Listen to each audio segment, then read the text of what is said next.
lahko menva, ne, se mi zdi primerno. Glede na to, da nas je zapustil Toni Majhen, Anton Majhen, s katerim smo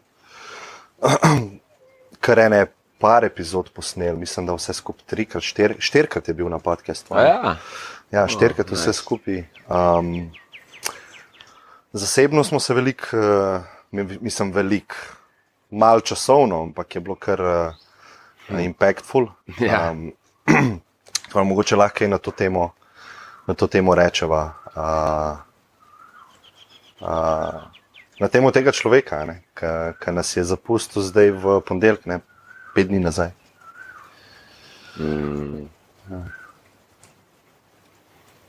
Ja. Mislim, da ga bo ful nas je, ki ga bo ekstremno pogrešal. Zato, ker se mi zdi, da tudi mi smo ufurali, da doskrat v pogovoru smo rekli, no pa verjetno še bomo doskrat. A veš, to ni bi takole rekel zdaj, kaj je v bistvu dokazoval, koliko velik influence je imel, mislim, na mene, pa na folk, ki ga poznam. Tako da, ko sem slišal, da se je poslovil, sem najprej res čutil ful hvaležnosti. Ker tako, mislim, hvaležnosti, hkrati pa sem takoj čutil tako, I'm gonna miss this guy.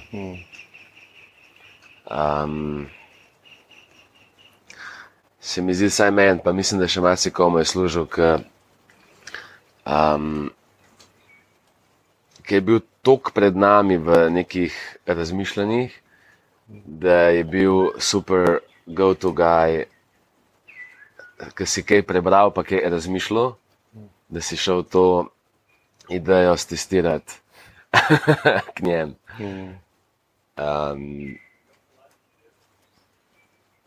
Ja, naj smemo res. Ja, jaz ki sem zvedel, sem občutil en tak velik mir, zato ker sva se doskrat pogovarjala s Tonijom o smrti. Veliko sem ga spraševal, če se boji smrti. Ja. In je rekel, da ne vedno, in res sem mu verjel. Mislim, tako čutil sem, da je to res. Zato nisem čutil žalosti.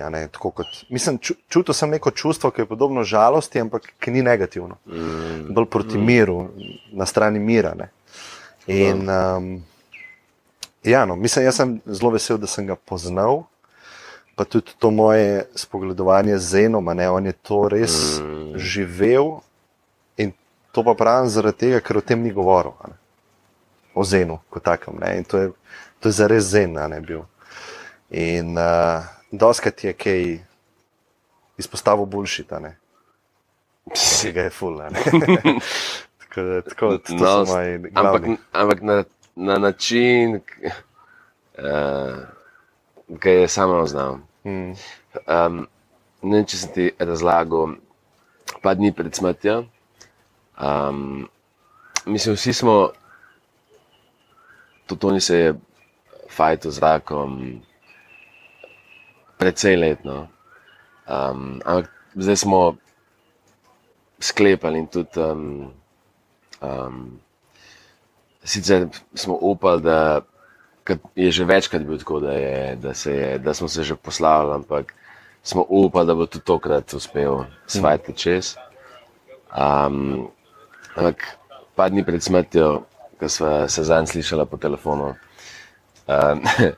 ga kličem, da brez kakega razloga, kako to, da ga slišim in vseeno je bila, smo imeli, da je šansa, da so mu šteti dnevi. In ko ga kličem, je na transfuziji, v bolnici. In sem rekel, ok, sem hodil sem te pozdraviti in to je to. In po glasu slišim, da je že ful šibek. Ampak to ni pravi nazaj, kaj pa ti? Pravim, nič, tle sem na Tajskem, berem eno knjigo o menedžmentu. In ta, hej, kako si, ko je bil sred transfuzije, sem mislil, da je to. se konča čez več kot pol ure s coaching callom, kjer gre on razlagati o management stilih, kot da ni praktično na smrtni posli, pa glikane infuziji krvi. Kar se mi zdi, da je dober pokazatelj, kdo je bil Tony.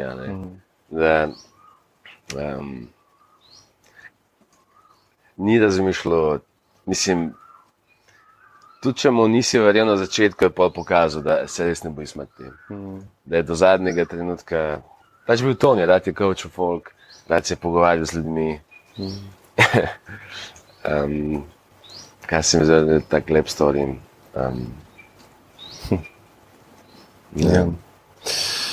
Ja, mislim, vedno bolj, ko sem starejši, vedno bolj mi ta tematika smrti prihaja v spredje.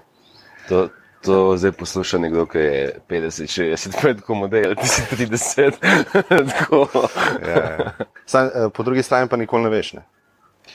Kdaj se boš mogel posloviti, ali pa če boš sploh imel šanso se posloviti. Lahko se iznenada zgodi. In po eni strani razumem to, ker si vsak dan v rutini, pa so dnevi podobni, pa mal spiš v življenju, ne? A veš, potem pa kakšne take stvari mal prebudijo, sploh smrt drugega, ne, ki si ga poznal. Mal, sam da vidiš, da je v bistvu vse to minljivo, ne? In da koliko stvari for granted vzemaš, ne? Pa to je tak pase stavka, ne, ki sem ga zdaj izrekel, ampak res je tako, no. Tudi zdaj, ko se recimo Tajska končuje, recimo 2 meseca si tukaj, ne, imaš izkušnje, konc je, ne, vsega enkrat konc, ne. Vsaka stvar menja. Ja. Veš, kaj sem rekel, zraven nas so zdaj te fantje, predvsem mlajši fantje od nas, frendi, ker je to njihova prva izkušnja Tajske. In ta prvi dan, ko pridejo sem na ta otok, pridejo k meni na obisk in sem rekel,